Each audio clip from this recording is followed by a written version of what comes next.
Hello everyone, and in today's video we are going to discuss a very interesting gambit also known as the Scotch Gambit. And this gambit is actually can end up in your position like about 95% of the times. If you're 1e4 player, I think it's going to be a very interesting video for this. And even if you're not 1e4 player, I think after watching this game, I think you're going to start playing 1e4 because the gambit is actually so interesting that I think you're going to fall in love with it. So let's quickly check it out. We have named ourselves as a one-shot subscriber and Black as the random noob, whom we are going to crush with our Scotch Gambit. So playing with the white pieces, we start out the game with 1e4, and Black responds with a very solid opening, e5, the king pawn opening, and you can just check out on the mega database on any platform of chess. Mostly 99% of the times we end up with e5, and in the top level even e5 is the best. Yeah, so after e5 we are going to respond with knight f3, very standard. Knight c6, also again very standard. And guys, remember, this gambit can, I think, actually can be successfully implemented to win the game, like in the lower level, in the beginner's level, like around, I would say, like this. If you are a lower level or you're a beginner, even if you are a club level player, I think this gambit can successfully help you to win the game, and also to help you to improve your skills. So after knight c6, we are going to respond with d4. And here's the amazing part. After d4, your opponent is actually kind of forced to capture the pawn on d4. If it doesn't capture the pawn and plays something like d6, I would say that you can already go for capturing the e5 pawn. And after d5, you can already trade the queens. And if knight takes the queen, you can grab the pawn and you are a pawn up. So Black is forced to capture the queen with the king. And after this, you can already sense that Black have lost his castling right, as the king have already moved. And now white is already slightly better after bishop c4, like hitting this pawn, and you can develop with knight c3, bishop e3, long castle, giving a check. And I think white is already having an edge from the start. So this is the thing, if Black doesn't go for capturing the pawn. Now, the most genuine reply here is to capture the pawn. Yeah, so after e into d5 or d4, what Black is thinking here is, like, if we take the pawn, knight takes, queen takes, and it's a fine position. Although white is still slightly better because the queen have been centralized, but it's fine. And actually Black is not compulsive to take the knight. Black can actually continue the development by bishop c5. But here the interesting part here is, we are actually not going to capture the pawn on d4, but we are going to play bishop to c4. And guys, welcome to the Scotch Gambit. From here the Scotch Gambit begins. After bishop c4,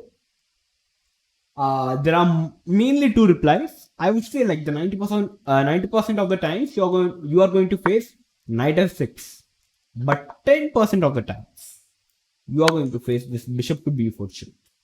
Like, if your opponent tries to ever go for playing something like d6, I would already call this as a bad move, because after knight into d4, you can already sense that bishop on f8 can't now develop because of the d6 pawn, and white is actually already better. So first we are going to look at what will happen or how to continue if Black goes for giving a check to the white king. So after bishop b4 check, first of all, Black is a pawn. So how should we react? After bishop b4 check, we are going to respond with c3. And after c3, we are hitting the bishop and the pawn. If bishop goes to a5, then we can already play b4. And after something like bishop to b6, you can actually go for capturing the c into d4, and you are already having a pretty good center. Like, if Black goes for capturing the b4 pawn, thinking that the b4 pawn is a free pawn, now we have queen to b3, hitting the f7 pawn and also hitting the knight on b4, and white is already better, you can say, close to winning. So the most natural reply in this position is to capture the c3 pawn. And after d into c3, we are actually not going to recapture the pawn on c3, but we are going to castle in this position. And actually now from here the game actually becomes very interesting. After short castle, if your opponent is a pawn grabber or a complete beginner, he's already going to capture the pawn on b2 because he have already been taught that material is much important. But we know position is actually much important than the material. Like the quality prevails quantity. Like just look at this position. Like white is having 5 pawns, black is having 7 pawns. But just look at this position. Both the bishops are completely open. Like if I need to make a move from the black side like knight f6, e5 is already coming, like hitting this knight. And I would say like this is already pretty uncomfortable for black. Like if you try to play knight g4 hitting this pawn, like I can play h3 simply, like knight h6. Such a bad position for black, I would say, like completely bad position. So already very uncomfortable, and I think this position would be pretty good. At least playing from the white side, it is going to be very much fun. So after bishop b4 check, like here takes, short castle, what if black doesn't capture the pawn? And he plays something else like knight to f6. After knight f6, now we are going to play a3. Black plays bishop c5. Black is forced to move the bishop. And now we can simply play b4. And now forcing bishop to go back to e7. And now capturing the pawn on c3. And we are at 1 pawn down. But in the exchange, just look at this position. The bishop is completely bad. The rooks, and like everything is blocked on the 8th rank. Even the bishop on e7 is completely bad. Like, and just now look at the white position. e5 is coming up. Bishop b2, like such a powerful bishop. Rook e1, and I would say like knight can come to d5. It's like white is having a lively position compared to the black dull pieces. Like such a pathetic position for playing from the black side.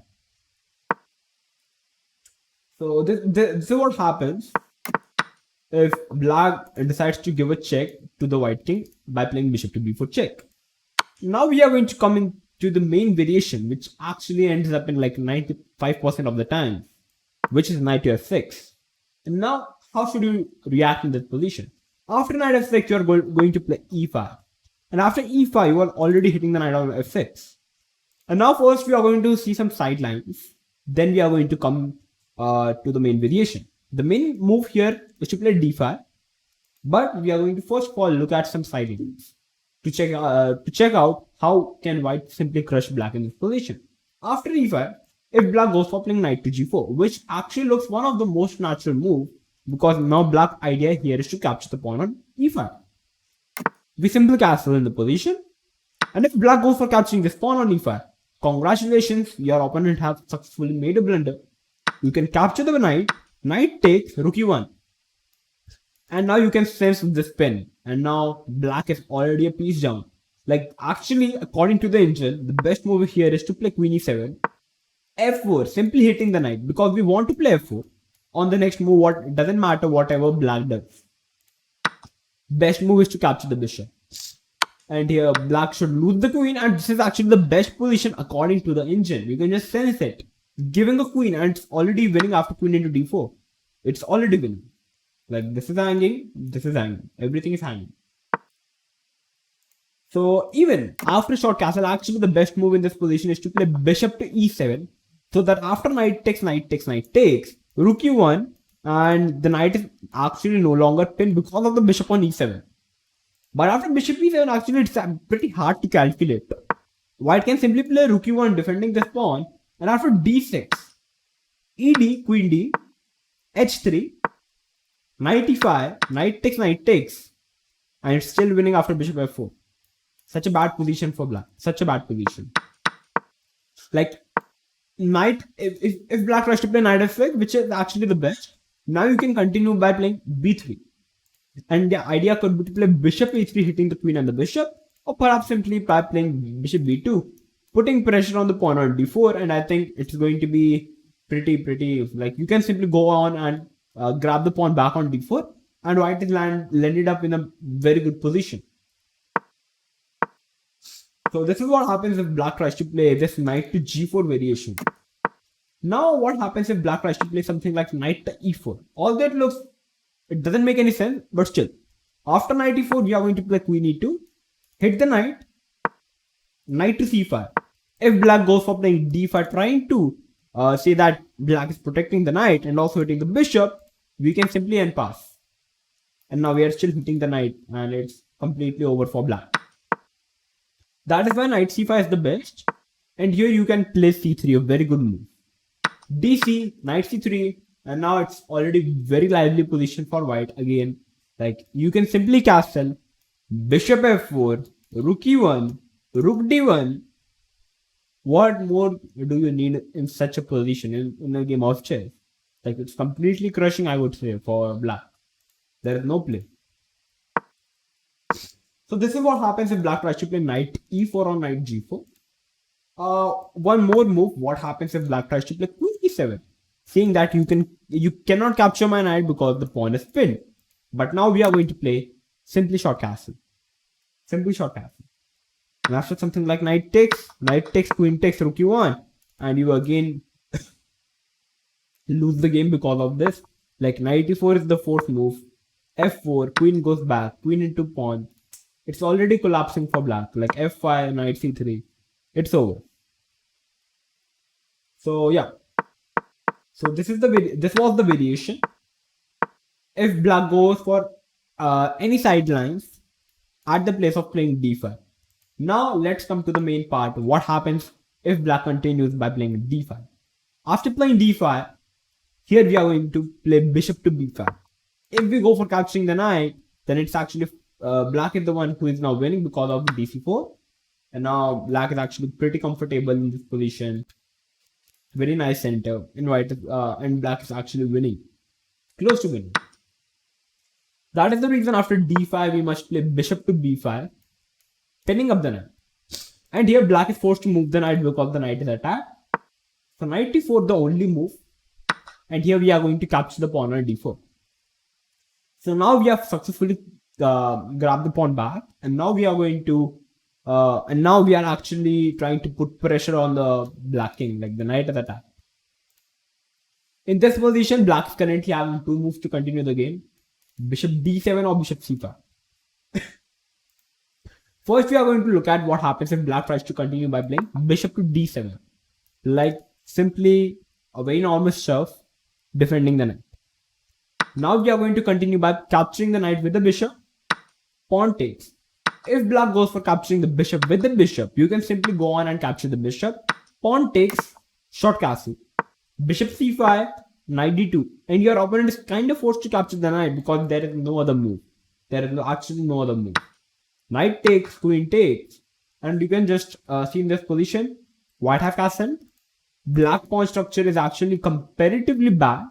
Like white pawn structure is pretty much comfortable. Like no isolated or double pawn. But black is actually having weaknesses which can be targeted in the future.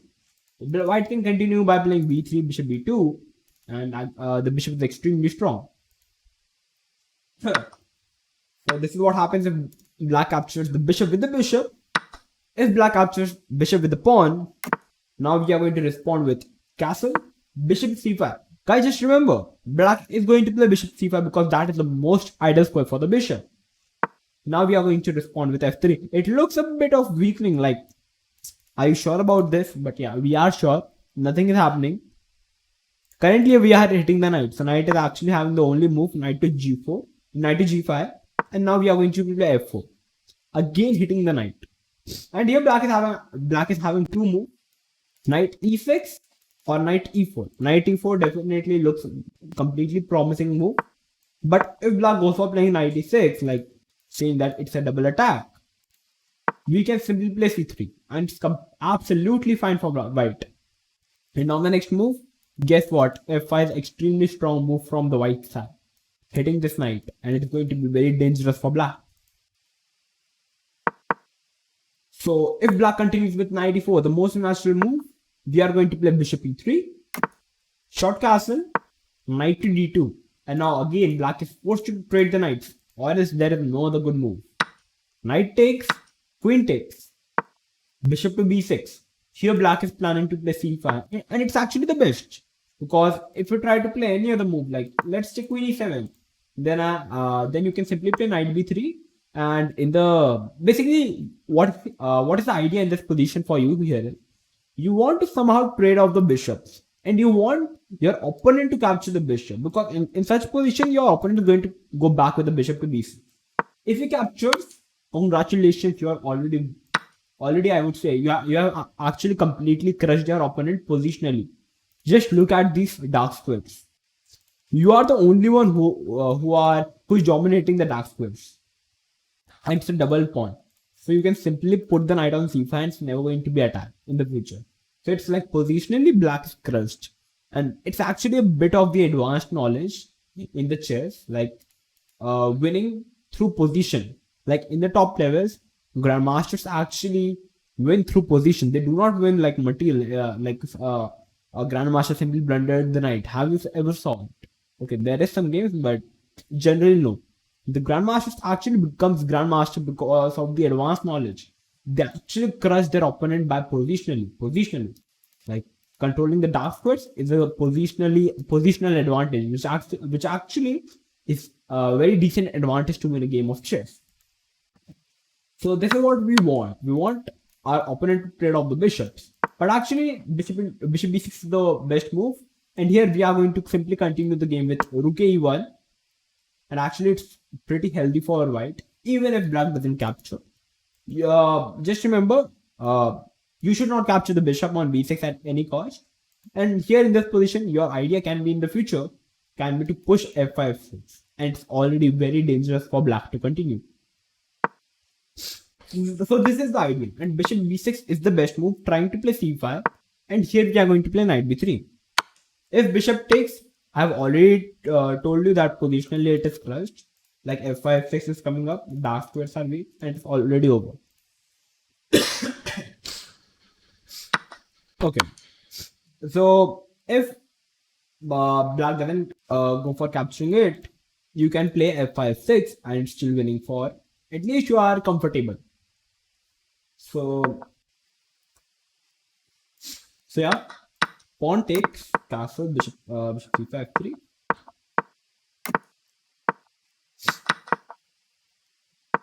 So yeah, this is the whole variation. If black goes for capturing up the bishop with the pawn or with the bishop, this is the whole variation. Now we are going to look at what happens if black goes for playing bishop to c5, which is actually a bit tricky move. This move can only be played if our opponent does know the theory of Scotch Gambit. After bishop c5, we are going to play bishop e3. And after bishop e3, the basic idea here is, like in such position you cannot go for capturing this knight, because after bishop into f2 check, there are actually very dangerous ideas from the black side to checkmate the white king. For example, let me show you, like bc6, bishop takes c6. Giving the check, attacking the rook, we can simply move the king, and after bishop takes, white is like, wow, we are rook up. But bro, you lose the king. White is forced to bring the queen, and it's over now. You lose the queen, and it's over. So this is what happens. That is the reason bishop e3 prevents everything. And after bishop e3, if black goes for capturing the knight, you can go for capturing the bishop with the queen, as the knight cannot capture the queen because the knight is pinned. And hereafter, for example, if castle, you can simply takes, knight c3 takes, and still you are dominating the dark squares, which is again a very good thing for white. Like, at least you are better, at least. So definitely capturing is already a bad move, but it is just a probability. In this position, what happens if black tries to play bishop d7, and what happens if black tries to castle in this position? First of all, if black tries to play bishop d7, trying to protect the knight, now we are going to capture the knight with the bishop. Pawn takes, and now knight to d2. Black is forced to trade the knights, there is nothing left. Queen takes, short castle, and again knight to b3. And the idea is again the same, you want to trade the bishop somehow. Bishop b6 is the best. Short castle, queen e7, a4. White idea is to play a5, so black stops it with a5. Rook e1, you cannot capture this pawn because of bishop into b6, you lose the queen. So rook b8, rook d1. And now from here guys, like if black doesn't go for capturing the bishop. So I'm going to make like a new move from the black side, and I'm going to tell you the plan from the white side. Like for example, if black continues by playing king h8, king g8, what should be the idea for white to continue the game?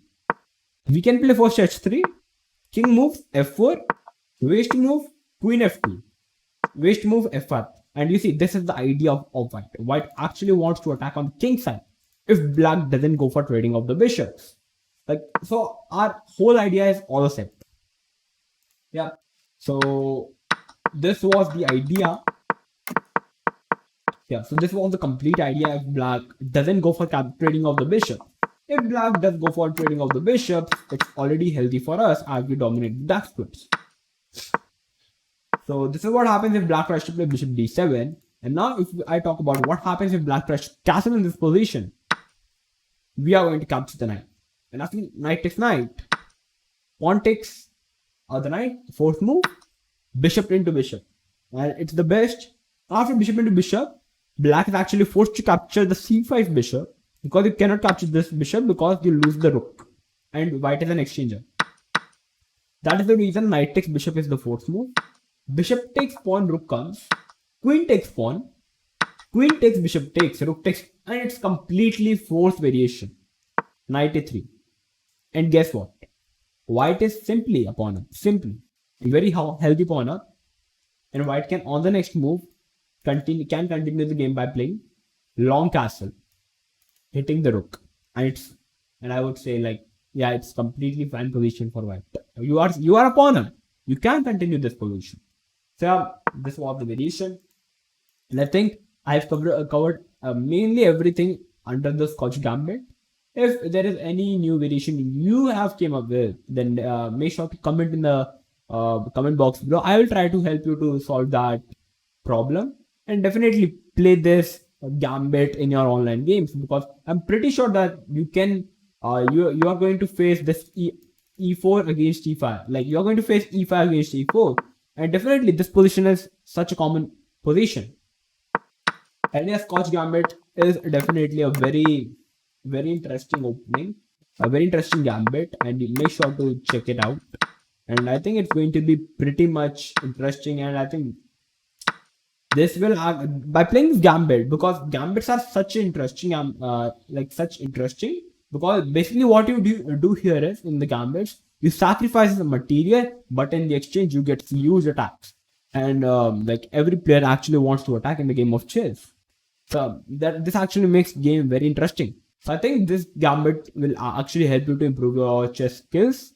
So if this video helped you to improve your level of game, then make sure to like the video and make sure to share this video with everyone, so that many players get to know about the Scotch Gambit, which is actually a very interesting gambit. And I'm going to see you soon. So because I'm going to come up with these interesting gambits like this. And so till then, stay tuned and keep watching One Shot Chess.